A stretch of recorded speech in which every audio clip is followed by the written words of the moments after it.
right, folks, welcome to this week's special episode of Recruiting Live. My name is Katrina Kibben, and before we introduce our special guest today, I want to give people who are new to the show a little preemptive speech about what Recruiting Live is all about. Because I'm sure you've attended webinars before, but this is not a webinar. There are no slides. We did not spend a ton of time prepping. I think we talked maybe 30 minutes before when I asked you to be on the show and about 15 minutes prior to this.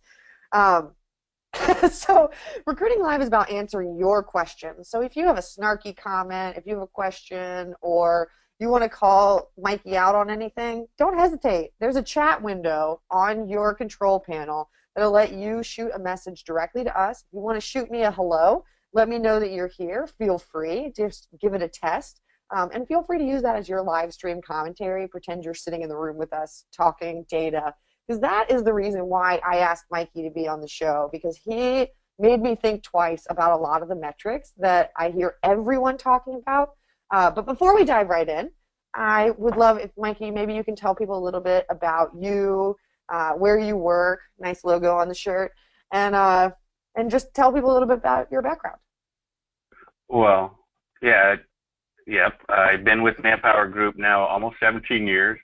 I'm going to go on record and just give a disclaimer that people need to be careful of what they tell you in your 30-minute prep sessions, since I'm now forever tied to Family Guy. No, I've been in the recruiting realm. I've been in the data piece because of one of my clients many years ago, and I just kind of took it over. But that question is pretty hard because I look at our industry and my beard and haven't figured out if it's the industry or the data that is making me turn gray, but it might be a combination of the two. Yeah. But when you think about big data and people, you kind of have to look at it a little different because you are talking about people, not just the numbers. Exactly. And so often I think recruiting professionals, they're told that they're not, and I'm generalizing, but a lot of times people say, oh, it's not real, or you need to do more, and then they try to force metrics into it, right, to like justify their place. And I think that's where a lot of the bad conversations about metrics happen. So something that we talked about briefly were metrics that you just think are totally crap, like the ones that people talk about a lot but don't actually represent what they think it does. What's one of those metrics that sticks out to you when I talk about the like beaten with a stick metrics? Yeah, so it's an interesting question because it's actually the granddaddy of all metrics as far as I'm concerned, because it's the one everyone talks to, it's the one they feel comfortable with, and that's time to fill. And time to fill, when you think about it at its core, really doesn't mean a damn thing until someone's upset. And then once someone's upset, it becomes a blame metric. The recruiter's blaming the candidates are blaming the manager who's on vacation, suppliers get involved, and it becomes a mess. But when you look at how it is put together, the component pieces are critical.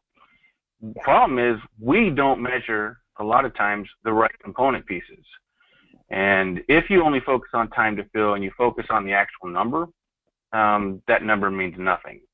My perfect example, if anyone has done recruiting in Brazil, I could tell you have a time to fill today of 27 days.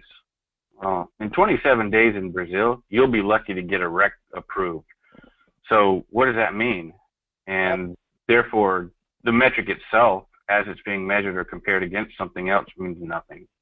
Yeah, totally. Tom Bolt said, time to fill is as meaningful as my house number. It's just there. They don't need to know the street. They'll all get you there eventually. It just depends on which way you turn. Exactly. And Chris Smith said, any metric other than hires tends to tune me out of the conversation. What kind of metrics on hires do you suggest or have you found are actually impactful? So when I think about recruiting, and I should probably qualify because I've spent the last 12 years in the MSP environment. So you look at them a little differently because you have to look at metrics from a candidate perspective, from a client perspective, a supplier perspective, as well as the team that's managing those large programs. Yeah. When you think about just hiring, all right, I've captured the essence of what we do, and that's putting people to work, because you get people to work, you're impacting lives, and more importantly, you have a manager who's no longer upset. Yeah. But when I start to break down how I'm going to look at success, and I talk to suppliers or recruiters, my biggest one that I look at are number of interviews. And I look at it that way because an interview is nothing more than a sales pitch. And the only person who can close the deal is the candidate. And it's the two yeses that you need. It's the person doing the hiring and the candidate that's going to do the work. So when you think of that metric from a sales perspective, they always tell you it's all about volume. So you want to increase your number of interviews, you're eventually going to increase your number of fills. Hypothetically. And that's where some people look at it and say, well, I'm being measured against my interview per, or my submittals per. And I laugh because recruiters and suppliers are really good at knowing these scorecards. They actually know the scorecards better than the people that put them together. And they know which metrics that they can hit and still not be successful. Yeah. But success to a recruiter is, A, put someone to work, you get paid. And by doing that, it means you got to do the upfront work. And a lot of times we find that a lot of people aren't measuring the upfront piece of it to get to the interview. So it's kind of a disconnect between the necessary work at the front end of the process and what everyone thinks is the holy grail, and that's the fill. Yep, absolutely. So something that there's a lot of conversations on both sides of the hiring equation about the number of interviews that you should have. So candidates complain because they get stuck in 7 interviews trying to get to a job. And obviously recruiters complain because that creates an extension. Is there a magic number when it comes to interviews, or have you found any data that supports more or less? I don't think there's a magic number, because that number is also going to be impacted by the client. Yeah. Because certain clients aren't going to leave that decision up to one individual. So they're going to have to go through multiple interviews before they get to the final person that can say yes. I would tell you that if you're trying to fill a position and you're going up against multiple recruiters, that number probably sits between 5 and 10. Because I always laugh, individuals who come back to me and they're, well, we had 1 interview to 1 hire. And you look at this over the course of a quarter, or 6 months to a year. Again, coming from the MSP side, there are probably rules of engagement that have to be followed. And any recruiter and or supplier that is sitting there close to a 1-to-1 ratio is someone I'm probably not going to want in my program, because they don't give a damn about rules. And because the probability of a recruiter finding the right candidate at the right price for both the candidate and the client on a 1-to-1 ratio is statistically impossible. Right. So that number's got to sit somewhere between 5 and 10. And yes, there's arguments about the recruiter side, but if you're in a situation, you have to realize it's all competitive. It's competitive for the recruiters, it's competitive for the skills that the candidate brings to the interview. And if you are good at what you do, from a recruiter's perspective, again, you've done your upfront work. Doesn't matter. I'd put my candidate up against any other recruiter because I'm the best at what I do. Right. And I'd be curious. I think I just hurt my elbow patting myself on the back. Well, it's a good point, right? You should be that confident in a candidate if you're willing to submit them. Generally, right? If you have any, common decency or faith in yourself, right? You don't. If you don't have that confidence in your candidate, then you're doing yourself and the candidate a disservice. You're wasting everyone's time, including the managers. And that's where you start to get into the differentiation between client experience, candidate experience, and what I do consider the holy grail of human capital analytics, and that's quality. Because I think that question would vary depending on who you ask, even within one organization. Yeah. So I'm curious, another metric that I think a lot of people focus on or should be focused on is retention. What indicators have you found that actually contribute to retention? Or is there anything that we can measure to figure out if someone might stay with a company longer? Is that a challenge that you've seen? Like, how do you work backwards from retention? Yeah, absolutely. One of the challenges with working backwards, and this is one of the reasons they don't let me out of my cage very often, or comments such as this, the very first thing you start to look at when working backwards about retention is the culture in which the candidates are working. Now, it really is pointing a finger. It's not to say that it's bad. It is just part of the root cause. And part of the root cause, you have bad managers or you have a poor work location. So that is definitely something that needs to be taken into consideration. When you start to look at predictive analytics, the predictive nature of that data will be how long will someone stay on assignment, how long will they stay within an organization, and how well have I matched the skill set, the personality, and the culture of the candidate to an organization. It's a very difficult conversation because it requires a lot of introspection. It requires people to look in the mirror and admit that they were wrong, and that's on both sides. So that is something that a lot of us data heads are working on, because there are so many different pieces that sit in the, well, it's funny because I didn't actually think of this because I didn't know where my camera was, but if you look on my board, that actually is what that's talking about, is the factorization of all the various inputs. But that differs, and it goes straight to how long will someone be in their current position. Because retention is huge. Yeah. You increase retention, you decrease cost. So the more people turn over, the more work it is for everyone. Yep. I'm trying to live tweet because our live tweeter is not available right now, so I'm taking some of your tidbits. So a quick question from Michael Townsend. Thanks for being here, Michael. He said, so if you use PA for retention, do you have a minimum number of years you feel a candidate will stay before you contact them? I'm guessing from the recruiting perspective, yeah. Well, not yet, but when you think about what's out there today, all of that's changing.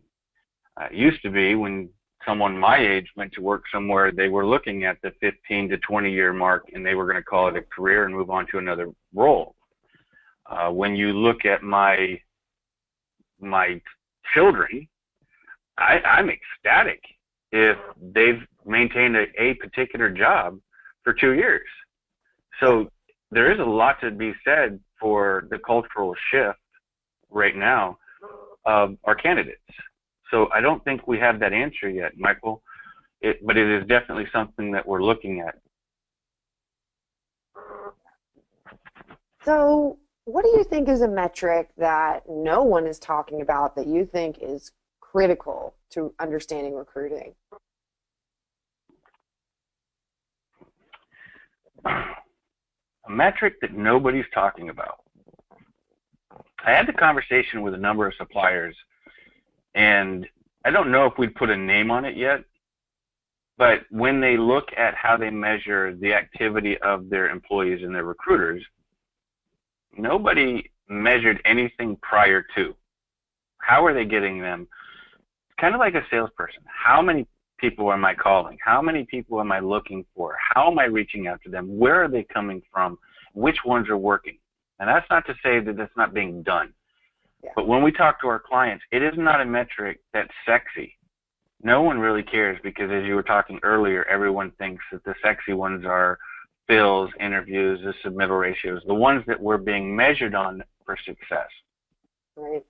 Until we start measuring our activity up front and connecting that activity to the end game and turning it into something sexy and realizing that once you put that connection together, you do increase your retention, you do decrease your turnover, and the productivity ends up increasing, all of that comes together.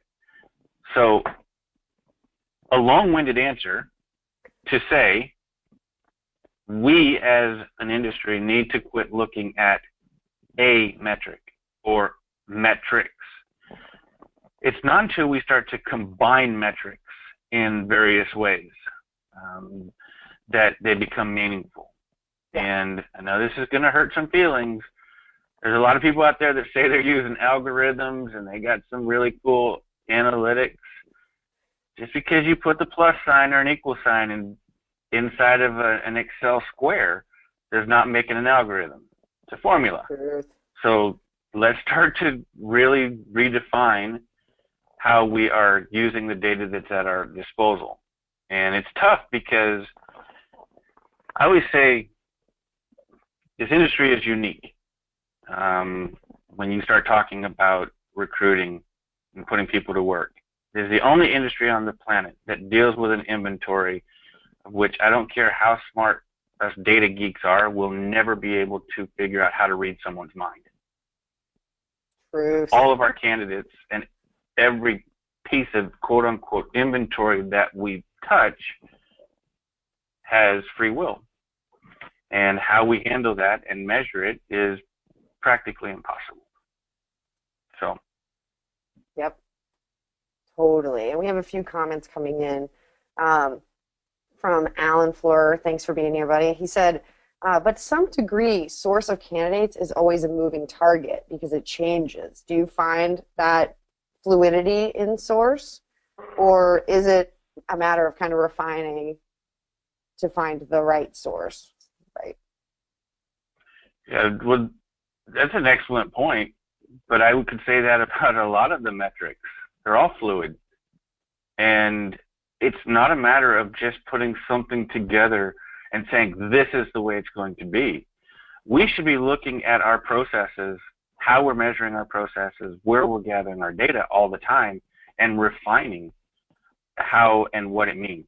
And that is how, when we look at predictive analytics, I'm not going to be able to come up with an algorithm and say this will predict everything. Yeah. That fluidity has to be calculated and recalculated time and time again to go back to testing and making sure that it still means what I say it means, unless I'm just making it up. Yeah. You're like, which, I mean, how you do. Hey, you know what? It sounds good today. Well, I think you're right, though, that we're dealing with the most unpredictable element, right? It's not like we're doing a marketing budget and trying to figure out a PPC or the influence of TV on traffic to a site. You're trying to figure out people, and like you said, we can't be mind readers. So I'm going to bring this up before anyone else does, because I'm going to talk about that fluidity. So think about what has just happened the first of the year with minimum wage. Yep. You know, we all look at rates, and a lot of times recruiters or suppliers, the first thing they always go to is that rates are too low. I can't find anyone at that rate. Well, that in and of itself is a data point change, and it's a shift in how things, to the caller's point, is that's fluid from a data source, from where a candidate sits. Well, I think the number I read somewhere is like 4.3 million people were impacted by that change. It's not at every state. Here in Texas, I don't think we were impacted, but that's 4.3 million people who have now influenced the value of every other person in those states and locales. Yep. Because the person who wasn't making minimum wage woke up on the 1st of January realizing that their value was X points higher simply because the person that gave them their Happy Meal was making X points more on their paycheck. Yep. So all of those types of things have to be looked at time and time again to see how it impacts a predictive model. Absolutely. And I think that's actually where Alan is getting to on his next question. He said, what one or two observations can you comment on that you might not present to management because they wouldn't think it's validated enough, right? So if you brought up minimum wage and said, well, this influences salary requests and hiring, would they probably like cringe at that? Like, well, no, you don't have any information to actually justify that. No, I think that's an excellent point, and I can, since no one actually is watching this, and it won't be posted anywhere, as I keep seeing these tweets going out on my email, I think the one area that they would cringe, everyone, when we talked about minimum wage, immediately went to how things were going to trickle up. Everything was going to go upwards. The one thing I would say to management of most organizations, especially from a recruiting or staffing perspective, is I actually just increased my talent pool by 4.3 million people.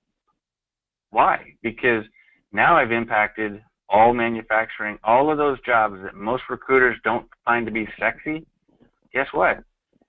You can actually make as much money as a recruiter working light industrial, and it's simply math.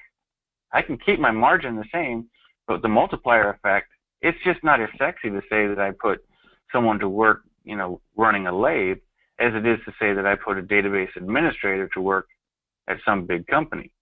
Yeah. I kind of look at it differently. One of the reasons that I've never shied away from it, and worked my way through college in manufacturing, is I actually flipped that. What do you do for a living? Well, I put 4,000 people to work last week. 4,000 lives and families that I had an impact on. Absolutely. It's just a matter of how you look at it. Yeah, totally. And I mean, there's huge opportunity in manufacturing, different conversation, but you're right. Like, I mean, that's a place. Did I hear that you wanted me to come back?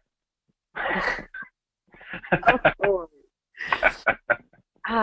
See, so I want you to tell one of your good data stories, because I feel like when we talked for the first time, you have great stories about clients and their data, and I know that you have to be a little like aloof about who it was, or even the bird report, as we discussed before. Yeah, I don't know if I can tell the bird report in this setting, but I know the one that you want to hear. All right. And yeah, so I did a keynote speech talking about data, and honestly, let's be honest, folks, it's not the sexy stuff that gets you invited to parties, but you're pretty much invited to all the meetings where there's problems. And after about 75 minutes, my boss was in the room, and she had warned me not to give them full-on Mikey. I needed to be, tone it down a little, quote-unquote, professional, and I needed to tone it down. And got to the Q&A piece, and someone said, is there ever a time when you run into a client who measures something because it's easy to measure and then makes it into something it's not? Well, we talked, for the last 20 minutes or so, you can do that with a lot of the metrics, even in our industry.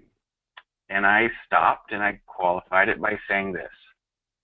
I probably should have said it at the beginning of my speech, but everything that you have heard and will hear after this is purely the opinion of Mikey McPhail and not necessarily represented by my organization. But if you only remember one thing, remember this, that statistics are like bikinis. They can be very revealing, but at times are designed to cover up a few important parts.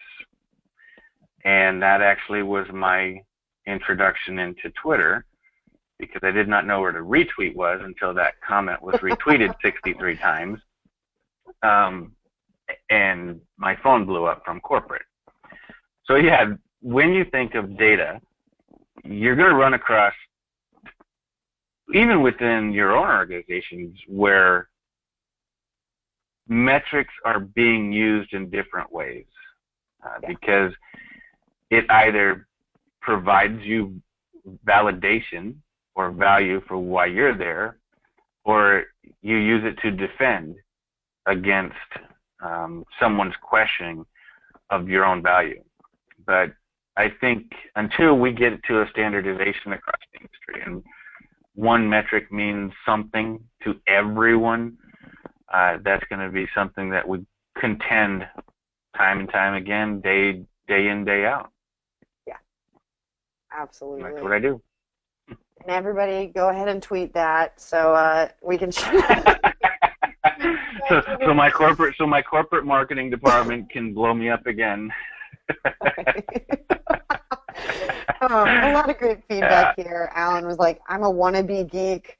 I'm on the edge of my seat because, you know, he for example is one of those recruiters who really pushes people to just try, right? Like, be a decent human. Maybe don't ask silly questions like, what's your greatest weakness, when it doesn't actually align, you know, to an output, Yep. those types of things. Question. So Derek was adding, you know, you have to look at what the numbers say, but then you also have to, I guess there's a little bit of bias management there about understanding what you want them to say and making sure that you're not forcing. Yeah, this is where I should use my bird story, because you don't ever want to force any metric into a report. You want it to be true to the representation of the data. Because if we look at what I started off with, you are looking at dealing with big data. But the data only represents the activity of the process. It does not represent individuals or people. And that is a big thing that we have to constantly remind ourselves on, that we're measuring activity. And if the data comes back in a histogram, which for those of you looks like a natural bell curve, and it just happens to look like what Katrina put on the screen, that's what the data says. Flash the bird on a Yeah, web. it's what the data represented, but you're not going to force it just so you don't offend somebody. Right. Even if it might. I love that. So we have time for one more question, and Will just joined, and he admittedly said he joined a little bit late, but he's wondering about your thoughts about cost per hire. Said that seems to be one metric a lot of people don't know how to calculate, yet a lot of services are being valued on that number. So we take, you know, our Indeed investment or an investment in a job board and try to say, oh, it's not worth it because our cost per hire. What are your thoughts? So that thought is, to me, I understand the total cost of finding the candidate. I get it. That is one metric that I see organizations trying to force time and time again for the justification of either not reinvesting in a source. I see it a lot of times on the client side as well, because now they just start throwing additional pieces into that calculation. Mm-hmm. So if we polled everyone on this call right now and we said, give me your calculation for cost per hire, I would probably end up getting hundreds of, or however many people were here, different calculations. Yep. Because it becomes a stew. Whatever's left over, and I haven't figured out where to put it in my balance sheet, I'm going to throw it in the cost of hire. And now you have started to dilute the stew with leftover crap from your refrigerator. So I personally, until there is a sound reason and a sound methodology, I'm not a big fan. And I don't like stew. All that crap in one place. Forget it. Yeah. Exactly. No, that's a great point. I mean, I've seen all these people trying to create calculators, and I'm like, whoa, wait. Like, do we have a standard tool that we can use yet? It's a lot easier with marketing, though, and that's been where I've done a lot of, you know, blank per blank kind of calculations, because they are very one-to-one. I mean, there's some influence. Like, for example, when I was running TV, I had this huge TV budget, and TV never is a one-to-one. You can never be like, the ad aired, and then I got 100 signups because people come through whatever path they want. So you kind of have to give TV kickbacks to everything else. And there's probably some of that happening. There's definitely some of that happening with recruiting. Absolutely. Yeah. All right. Well, that was our time. I swear, every time I do these, just the 30-minute episode, by the end, I'm like, well, damn it, I have 4 more questions. But I only blocked this much of Mikey's time. So seriously, thank you so much for being here. I love the data. And if people want to find you or ask you questions, which about 4 people have already asked me for your contact information, how can they find you? The easiest way would be Mikey, M-I-K-E-Y. Mickey's the guy with the ears. .McPhail, M-C-P-H-A-I-L, @manpowergroup.com. Awesome. Or on Twitter. Yes. Assuming that I don't get it cut off after my webinar today. At Mikey. At Mikey Intel. Yes. It's so awesome to have you here. And I'm going to give a shout out to Raylene, too, for introducing us to make this Recruiting Live possible. And for anybody who's on the line and wants to get a recording of this, it will be available probably this afternoon, and then I will email you a copy no later than Monday, so you can share with your teams. Next week, we have Vanessa Sandoval from Planned Parenthood on Recruiting Live, and she's going to talk about how she built her recruiting business, her recruiting line, without a budget. So I hope you'll join us, same time, same place. Thank you again, Mikey. Really appreciate it. And for everyone else online, we'll see you next time. Adios. Thank you.